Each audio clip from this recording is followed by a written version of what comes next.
Welcome back to Green Mountain Mornings on KVT Talk, where Brattleboro listens. 22 minutes past the top of the hour. I'm your host, Olga Peters, and welcome Chris Mays from The Reformer via telephone today in the Deerfield Valley. How are you, Chris? I'm doing well. He's still awake. Yep, just did a little stretch, getting ready for town meeting. Well, I hope you have your running shoes on because it's a busy day. Yeah, I also want to I remind. like to think I'm ready. I'm sure you are. You've been working on this all year, building Yeah. your journalism muscles.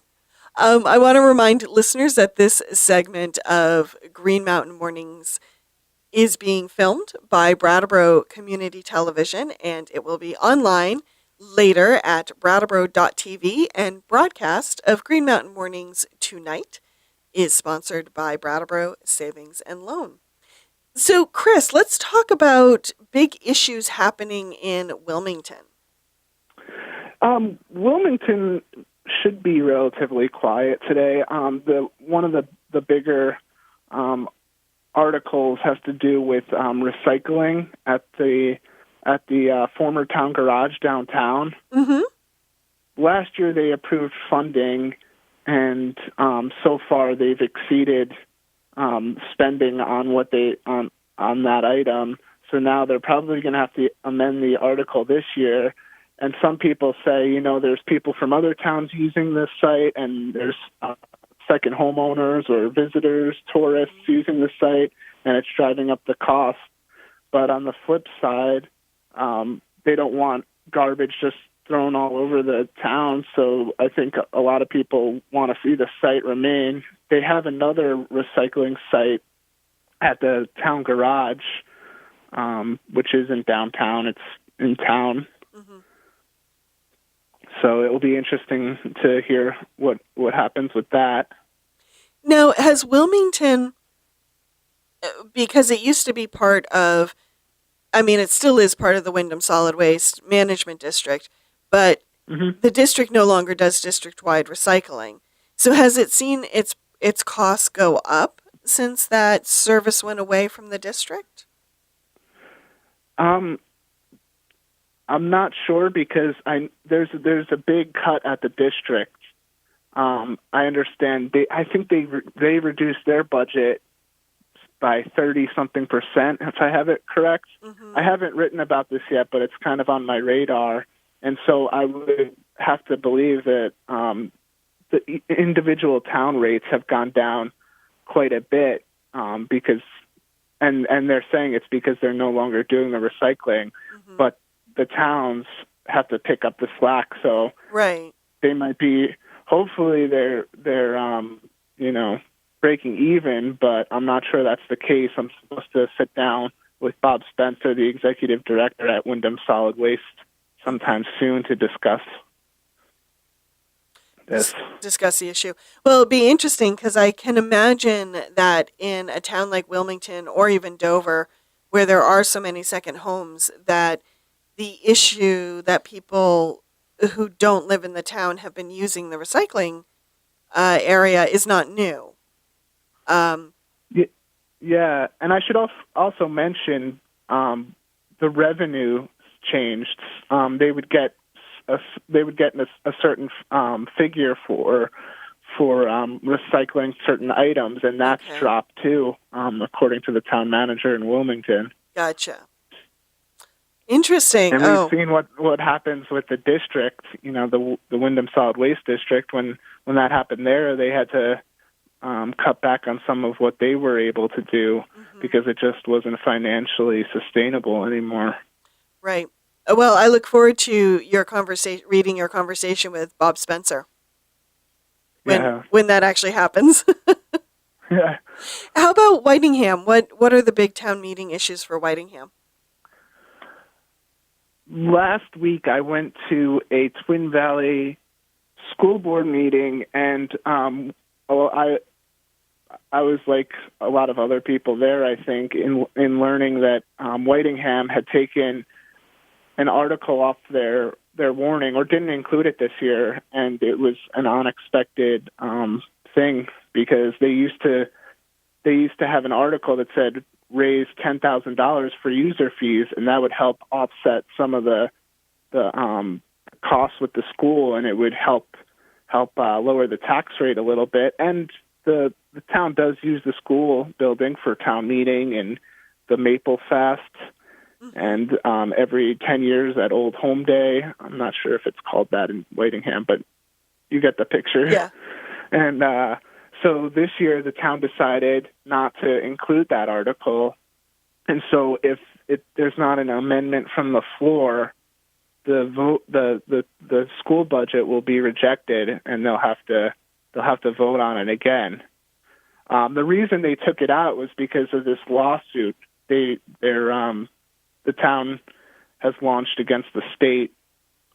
They want changes to come to the education formula, and the select board believes by having the user fees, they're hurting their cause. Oh, interesting.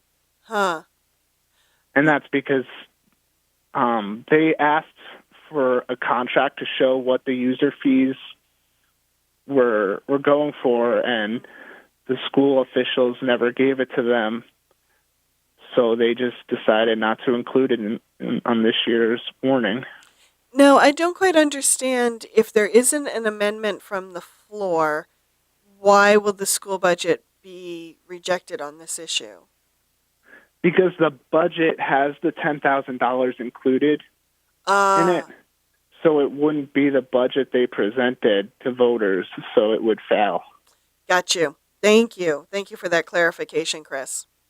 Yeah, you're welcome. There's so many components of this. It just sometimes I forget some of it, you know. It's easy to do, especially around education funding and how towns and schools intersect. It can get a little weedy there.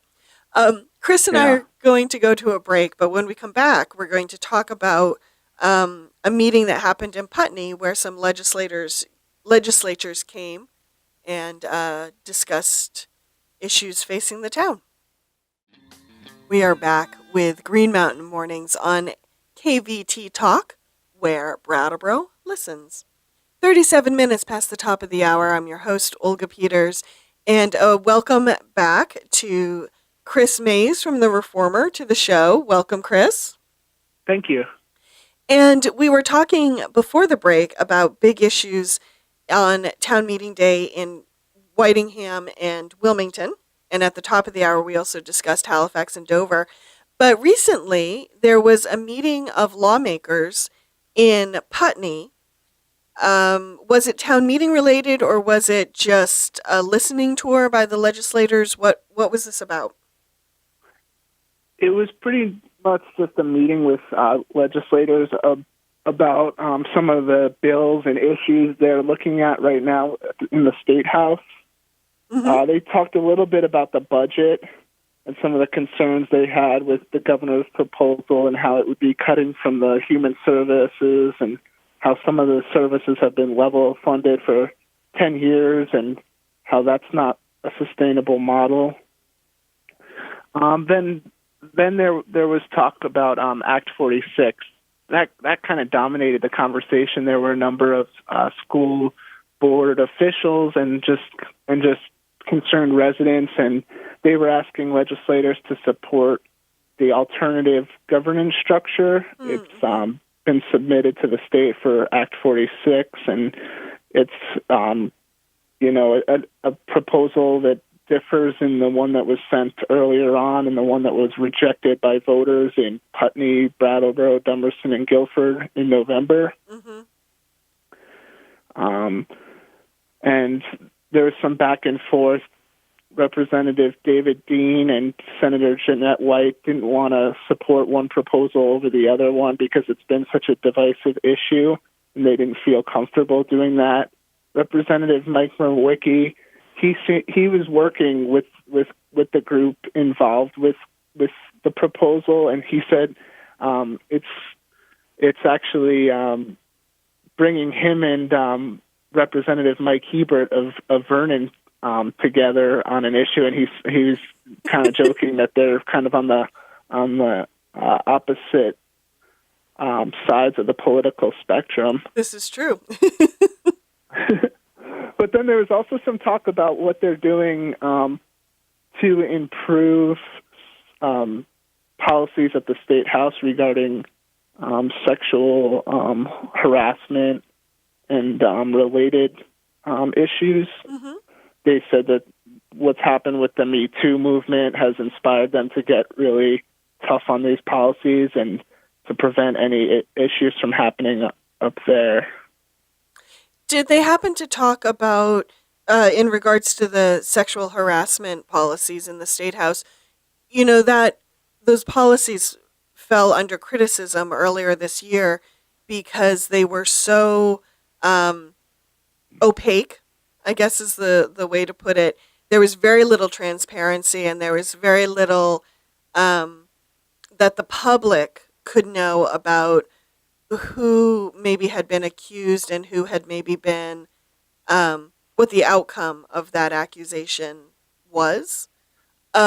Did the lawmakers talk about that at all, and if they were bringing transparency to the process?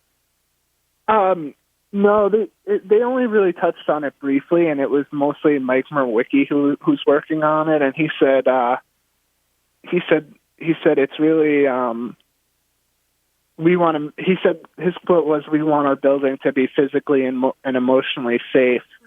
So I'm not sure what they're doing in response to what you were saying, Mm-hmm.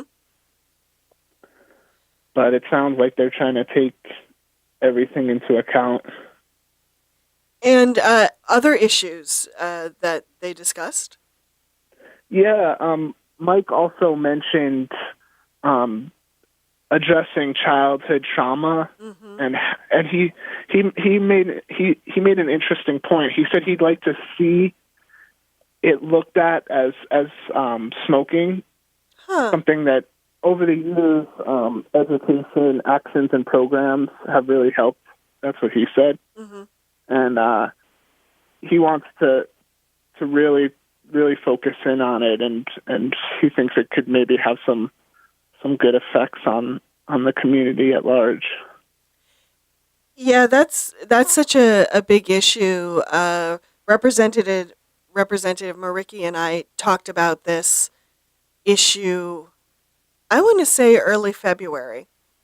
And he at the time said that the state, one recommendation the committee he was on was going to make to the state was to hire more people who are trauma informed. Mm-hmm. So maybe we can identify trauma in children sooner and get them resources sooner. Yeah, it's something our community seems to really take seriously. You've heard all about Academy School and the Brattleboro town schools, and how they're really trying to make teachers aware of trauma that these kids are bringing to school. And one thing we can't forget with trauma, this always amazes me, and it's come up in conversations with folks at the retreat, and also in my conversation with Mike, that severe prolonged trauma can actually rewire someone's brain. And that can last a lifetime if that happens in childhood. Yeah. He touched on that a little bit on Sunday at the meeting. Mm-hmm. Anything else from the Putney meeting that we might want to touch on? No, I think. I shouldn't forget gun control. Mm-hmm. And all the legislators were happy with some of the bills that were passed out of the House and Senate. And David Dean, he praised the Senate and said they did a wonderful job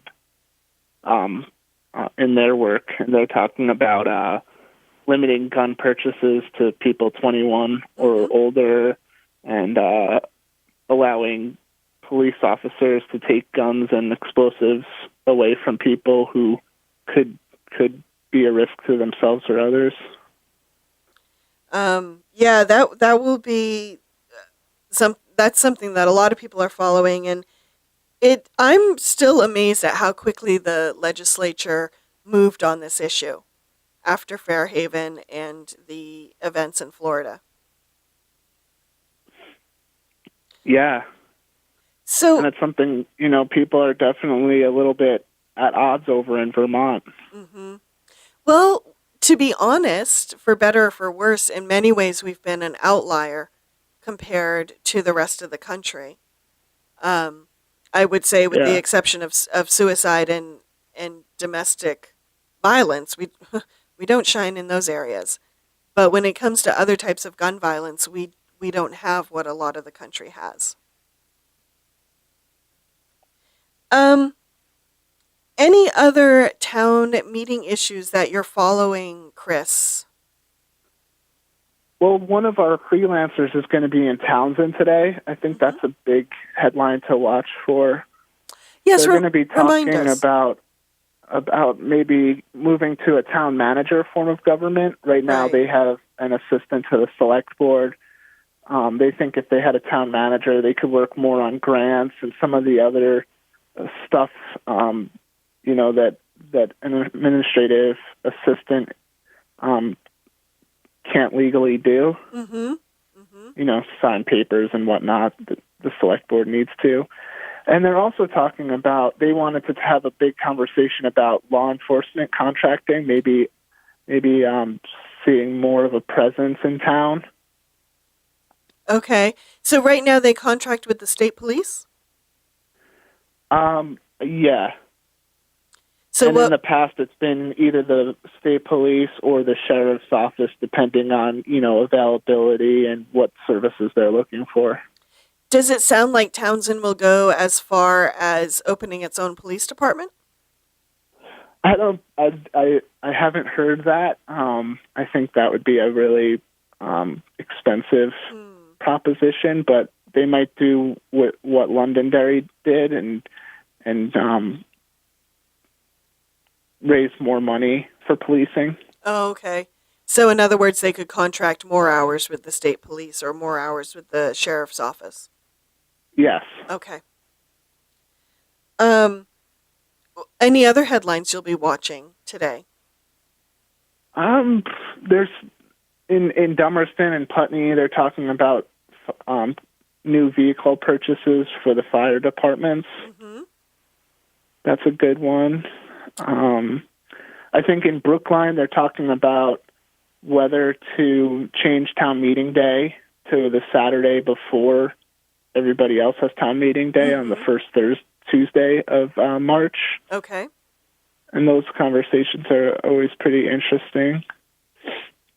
Yeah, the question of how do we keep town meeting relevant, because without attendance it's not fully relevant. We need Yeah. people at the meeting. Yeah. Yeah, I they had a big discussion on that in Wilmington last year, if you remember. Oh, that's right. I had forgotten that. Thank you for the reminder. Um, and then eventually they did decide to keep it the Tuesday. Yes. One headline I'll be watching today or um, yesterday, I'm a little behind, unfortunately, on some of my town meeting following, is I'm curious about Vernon's school budget. They haven't voted on that yet, have they? They didn't do that last night. I don't think so. Because this is the first time they'll be voting on the budget separate from BUHS number 6.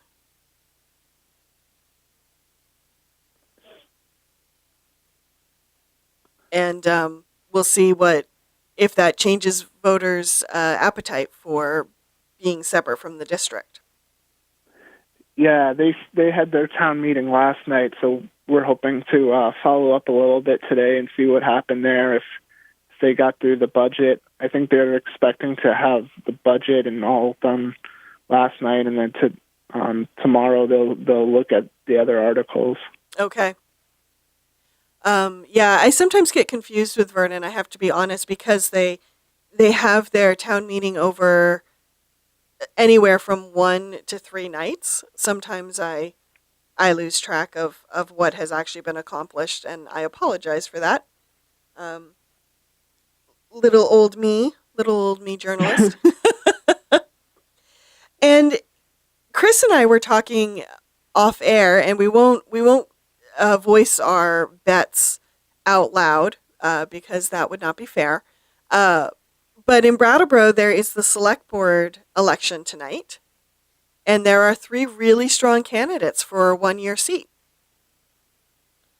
Um, so Chris, will you be trying to get to the election tonight to get the results in Brattleboro? That's my plan. Yes. And I won't make you say them out loud, but in your mind, do you have two clear winners, or do you think it's up in the air completely? I honestly have no idea. You now know the sum of our conversation off air. Yeah, I mean, three really strong candidates for two seats. I kind of can't wait to see the results of tonight's board election.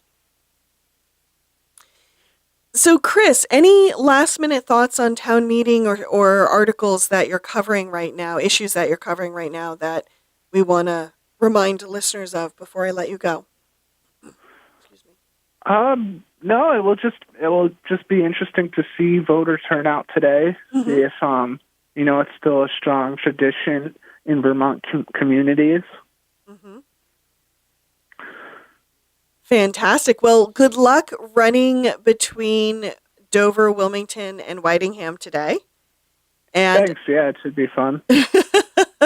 I will probably see you at the polls tonight in Brattleboro. All right, sounds good. Thanks, Chris.